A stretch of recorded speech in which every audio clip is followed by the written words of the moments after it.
ہم نے اسکول میں جب سائنس سبجیکٹ پڑھنا شروع کیا تو ایک دن ہمارے استاد نے لکڑی کا برادہ منگوایا. لکڑی کو جب کاٹتے ہیں نا تو اس کا برادہ جمع ہو جاتا ہے, تو وہ برادہ ملا کے اس کے اندر کچھ لوہے کے ٹکڑے ڈال دیے. پھر ہمیں کہنے لگا کہ یہ لوہے کے ٹکڑے الگ کرو. اب ہم بچے تھے تو ہم ایک ایک ٹکڑا ڈھونڈ ڈھونڈ کے الگ کرنے لگے ہیں. پھر اس نے کیا کیا کہ ایک اس کے پاس کوئی چیز تھی جو اس نے اس کے اوپر پھیری تو سارے ٹکڑے اس کے ساتھ چپک گئے. ہم نے پوچھا استاد جی یہ کیا ہے؟ کہنے لگا یہ مقناطیس ہے. جہاں بھی لوہا ہوگا مقناطیس اس کو کھینچ لے گا. تو بالکل اسی طرح قرآن مجید مقناطیس کی مانند ہے. جہاں بھی کوئی سلیم الفطرت انسان ہوگا قرآن اس کو اپنی طرف کھینچ لے گا. آج بھی اگر ہم قرآن مجید کے ساتھ تعلق جوڑیں تو ہمارے دل سنور جائیں. قرآن دلوں کو صاف کرتا ہے, تصفیہ کرتا ہے, نفس کا تزکیہ کرتا ہے. اللہ تعالیٰ نے اس کتاب کو بھیجا اس لیے ہے.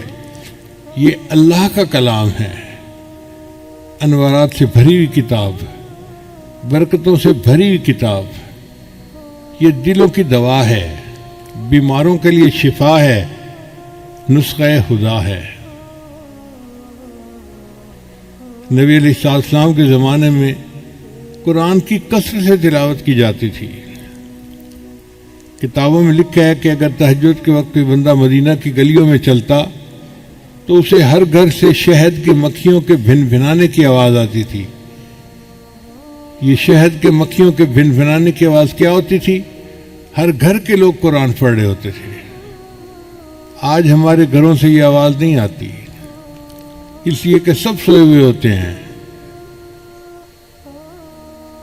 تو تہجد کے وقت میں قرآن کا پڑھنا دلوں کو دھو دیتا ہے. اللہ فرماتے ہیں یا ایھا المزمل قم اللیل الا قلیلا نصفہ او انقص منہ قلیلا او زد علیہ ورتل القرآن. اور نبی علیہ السلام کئی مرتبہ آدھی رات, کئی مرتبہ پوری رات قرآن پڑھنے میں گزار دیتے تھے. صحابہ کرام بھی اسی طرح. اصل میں قرآن کی ایک لذت ہے, جب وہ لذت مل جاتی ہے پھر انسان کا پڑھے بغیر گزارا نہیں ہوتا. سیدنا عثمان غنی جان فرمایا کرتے تھے لو طہرت قلوبکم, اگر تمہارے دل پاک ہوتے, ما شبعتم من کلام ربکم, تم اللہ کے کلام کو پڑھنے سے تمہارا دل ہی نہ بھرتا. دل چونکہ گناہوں میں ملوث ہوتے ہیں لہذا ہمارا پڑھنے کو دل ہی نہیں چاہتا. آپ دیکھیں بچے کو آئس کریم دی جائے نا تو اس کا کھانے کو دل چاہتا ہے, اور ہر لقمہ کھانے پہ اس کو مزہ آتا ہے. قرآن مجید بالکل اسی طرح ہے, ایک ایک آیت کے پڑھنے پہ مزہ.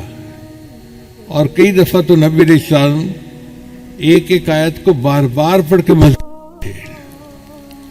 جیسے بچوں کے اندر ایک چنگم ہوتا ہے, وہ منہ میں رکھتے ہیں تو چباتے رہتے ہیں, گھنٹوں چباتے رہتے ہیں. میں نے ایک بچے سے پوچھا کہ آپ لوگ یہ کیا منہ میں ہر وقت رکھتے ہیں اور چباتے رہتے ہیں؟ کہنے لگے جی مزہ آتا ہے. تو بالکل اسی طرح نبی علیہ السلام ایک آیت کو پڑھتے تھے, مزہ آتا تھا, پھر پڑھتے تھے تو کندھے مقرر کے مزے لیتے تھے. اس کو یوں سمجھیں کہ جیسے گرمی کے موسم میں پسینے میں شرابور ایک بندہ گھر آئے اور بیوی اس کو ٹھنڈا بادام کا شربت دے تو ہر گھونٹ پینے کا ایک الگ مزہ ہوتا ہے. اسی طرح قرآن مجید پڑھنے کا ایک الگ مزہ ہے, مگر مصیبت یہ ہے کہ دل صاف نہ ہونے کی وجہ سے ہمیں وہ مزہ نہیں آتا, لہذا ہم قرآن ہی نہیں پڑھتے. دن نہیں مہینوں گزر جاتے ہیں, تلاوت نہیں ہوتی. اندر کھچ پڑنی چاہیے, اندر ایک طلب ہونی چاہیے اللہ کے قرآن کو پڑھنے کی. ایک نابالغ آدمی, اس کو تو بلوغ کی لذتوں کا پتہ ہی نہیں,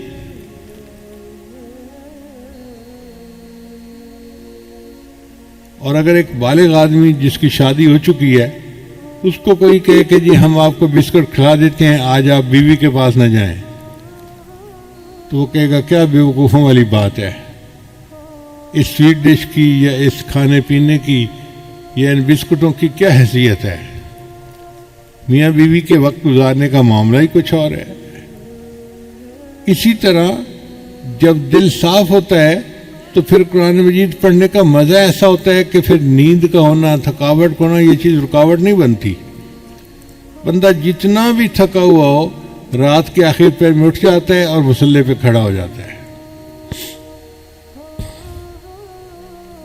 بعض رات تو ایک رات میں ایک قرآن مجید پڑھ لیا کرتے تھے۔ ہم اگر اتنا نہیں پڑھ سکتے تو ہم تھوڑا تو پڑھ سکتے ہیں نا۔ سورہ یاسین ہے تو تہجد میں اس کی تلاوت کر لیں، کوئی اور سورت یاد ہے تو اس کی تلاوت کر لیں، اگر نہیں بھی یاد تو سورہ اخلاص قل هو اللہ احد تو یاد ہوتی ہے۔ یہ قل هو اللہ احد ایک حرکت میں کئی مرتبہ پڑھ سکتے ہیں۔ کہاں لکھا ہے کہ ایک دفعہ پڑھ کے رکوع کر دینا چاہیے؟ سورہ اخلاص کو 100 مرتبہ پڑھیں، 200 مرتبہ پڑھیں، 500 مرتبہ پڑھیں۔ حافظ قرآن ہونا ضروری نہیں ہے۔ حدیث مبارکہ میں آتا ہے کہ ایک صحابی جو تھے وہ ہر وقت سورہ اخلاص پڑھتے تھے اپنی نماز میں۔ تو نبی علیہ السلام نے پوچھا کہ آپ ہر وقت کیوں پڑھتے ہو؟ اس نے کہا جی مجھے اس مضمون سے فطری محبت ہے۔ تو نبی علیہ السلام نے فرمایا کہ سورہ اخلاص کی محبت کی وجہ سے اس بندے کو اللہ تعالیٰ جنت میں اعلیٰ مقام عطا فرمائیں گے۔ سورۃ الکوثر یاد ہے، انا اعطیناک الکوثر، تو وہی پڑھیں جو مرضی ہے اور بار بار اس کو پڑھتے رہے۔ یہ جو بار بار پڑھنا ہے نا اس سے دل پر اثر ہوتا ہے۔ دیکھیں دیوار کے اندر کیل گاڑنا ہوتا ہے نا تو ایک دفعہ ہتھوڑا مارنے سے کیل نہیں گڑتا، ایک دفعہ مارتے ہیں، پھر دوسری دفعہ مارتے ہیں، پھر تیسری دفعہ، ہیمر اٹ ڈاؤن، اس کو مارتے رہو حتیٰ کہ یہ گڑ جائے اس کے اندر۔ اسی طرح قرآن مجید کی آیات ہیں، ایک دفعہ پڑھیں گے تھوڑا اثر ہوگا، پھر پڑھیں، پڑھتے رہیں گے تو بالآخر دل پر اس کا اثر ہو جائے گا۔ اللہ کرے کہ ہمارے دل قرآن مجید کی محبت سے لبریز ہو جائیں اور ہمیں اس کی چاشنی ملنی نہ ہو جائے، ہم روحانی طور پہ بالغ بن جائیں، پھر اٹھتے بیٹھتے ہمیں قرآن پڑھنے کا شوق ہوگا۔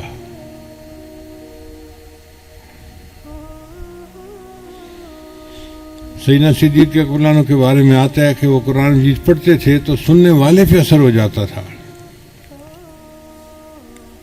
یعنی ان کے قرآن مجید کا اثر ایسا تھا کہ سننے والے کا دل متوجہ ہو جاتا تھا۔ چنانچہ ایک مرتبہ انہوں نے حبشہ ہجرت کا ارادہ کیا تو جانا چاہتے تھے، تو راستے میں قریش مکہ میں سے کوئی بندہ مل گیا۔ اس نے کہا ابو بکر کہاں جا رہے ہو؟ فرما دیا کہ مجھے نبی علیہ السلام نے اجازت دے دی ہے، میں حبشہ ہجرت کر کے جا رہا ہوں۔ اس نے کہا نہیں آئیں، میں آپ کو اپنے گھر اپنی امان میں رکھتا ہوں، کوئی آپ کو ہاتھ نہیں لگا سکے گا۔ تو اس نے اپنے گھر میں حضرت ابو بکر صدیق کو امان میں رکھ لیا۔ صدیق کو وہاں رہنے لگے، مگر فارغ وقت میں بیٹھ کے قرآن پڑھتے تھے۔ اب جب صدیق قرآن پڑھتے تو گھر کی عورتیں جب وہ قرآن سنتی تو ان کے دل کھینچتے تھے، تو ان عورتوں نے اپنے مردوں سے پوچھنا شروع کر دیا کہ یہ بندہ کیا پڑھتا ہے، ہمارے دل کھینچتے ہیں۔ تو اس بندے کو یہ محسوس ہوا کہ اگر یہ چندن اسی طرح تلاوت کرتا رہا تو میرے گھر کے لوگ ہی مسلمان ہو جائیں گے۔ اس نے پھر اپنی وہ امان جو تھی وہ ختم کر دی۔ تو دیکھیں قرآن پڑھ کے دوسروں کے دل کھینچتے تھے، آج قرآن پڑھنے کے بعد ہمارے دل نہیں کھینچتے دین کی طرف۔ اس کی وجہ یہ ہے کہ دل جو ہے زنگ سے لچڑے ہوئے ہیں، ان کو صاف کرنے کی ضرورت ہے۔ اللہ تعالی ہمارے دلوں کا تصفیہ فرمائے، ہمارے نفوس کا تزکیہ فرمائے اور ہمیں قرآن کی لذت آنی شروع ہو جائے۔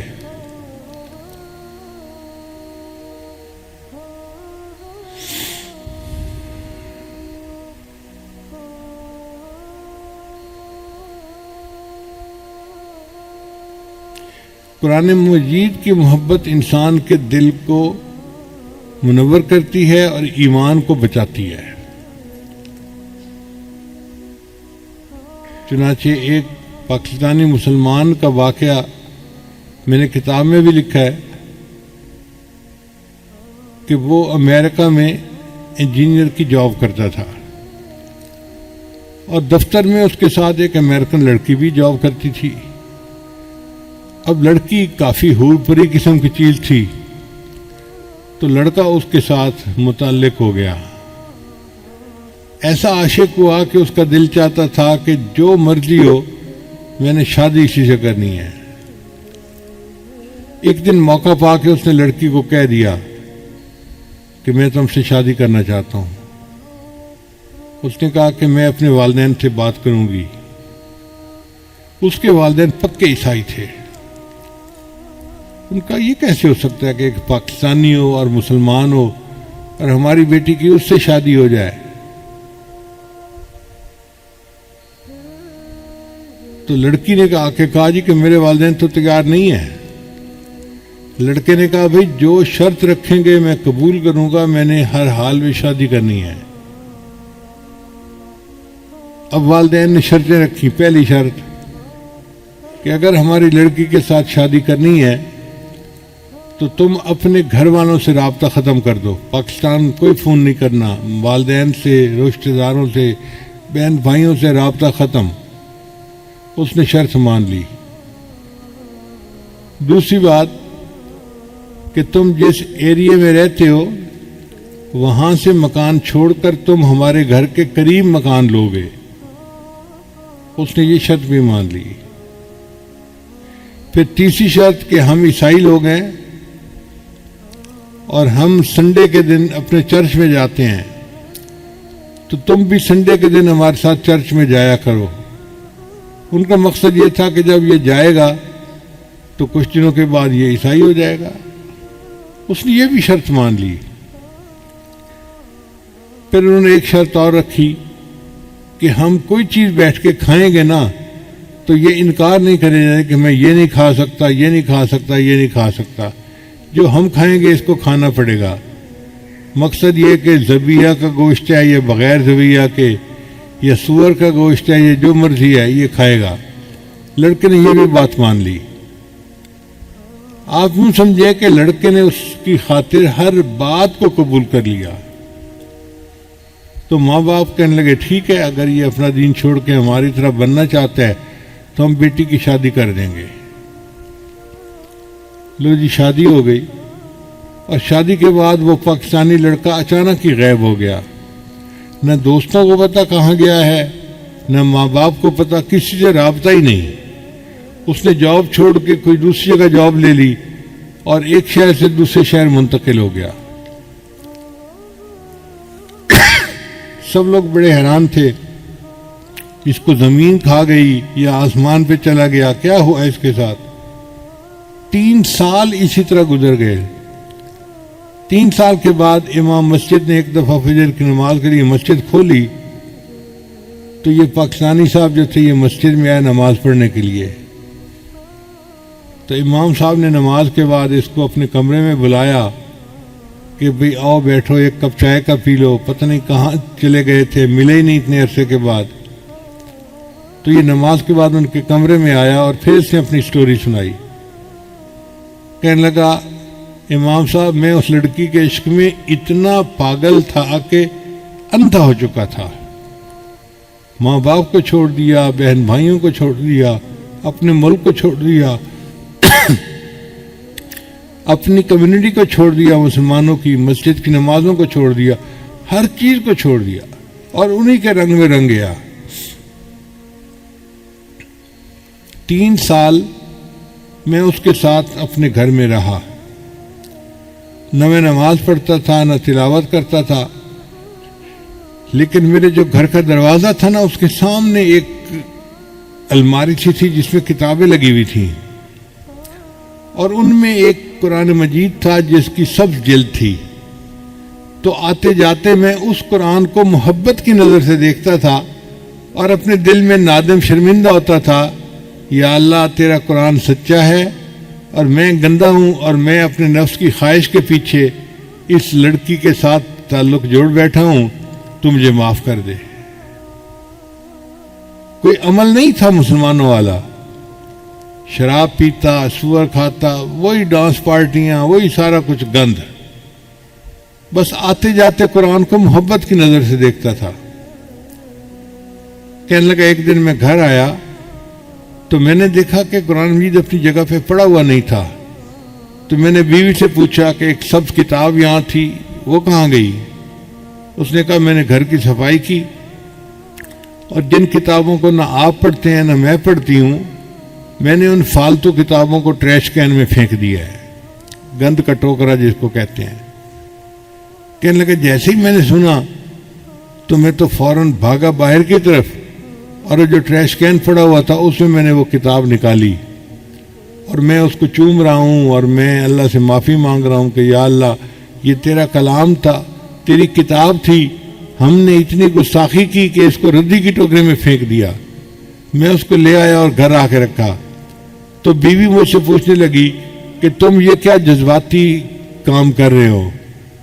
تب میں نے اسے بتایا کہ یہ تو اللہ کا قرآن ہے اور میں محبت کی نظر سے اس کو دیکھتا تھا۔ اس نے کہا اچھا تمہارے اندر سے مسلمانوں والے جراثیم ابھی ختم نہیں ہوئے، میں جا کے اپنے گھر والوں کو بتاتی ہوں۔ وہ بریف کیس اٹھا کے اپنے ماں باپ کو بتانے چلی گئی، اور میں مسجد میں نماز پڑھنے کے لیے اپنے رب کو منانے کے لیے آ گیا۔ قرآن مجید کی محبت نے اس کے ایمان کو بچا لیا، وہ لوٹ آیا اپنی اصل کی طرف۔ آج فتنہ کا دور ہے، دجالی دور ہے، اس دور میں ایمان کو بچانے کے لیے قرآن کی محبت انتہائی اہم ہے۔ لہذا قرآن مجید کی تلاوت بھی کریں، اس کا ترجمہ، اس کی تفسیر بھی پڑھیں، اور اس کو جتنا یاد کر سکتے ہیں یاد بھی کریں، قرآن مجید کے ساتھ نتھی ہو جائیں تاکہ ہمارا ایمان محفوظ رہے۔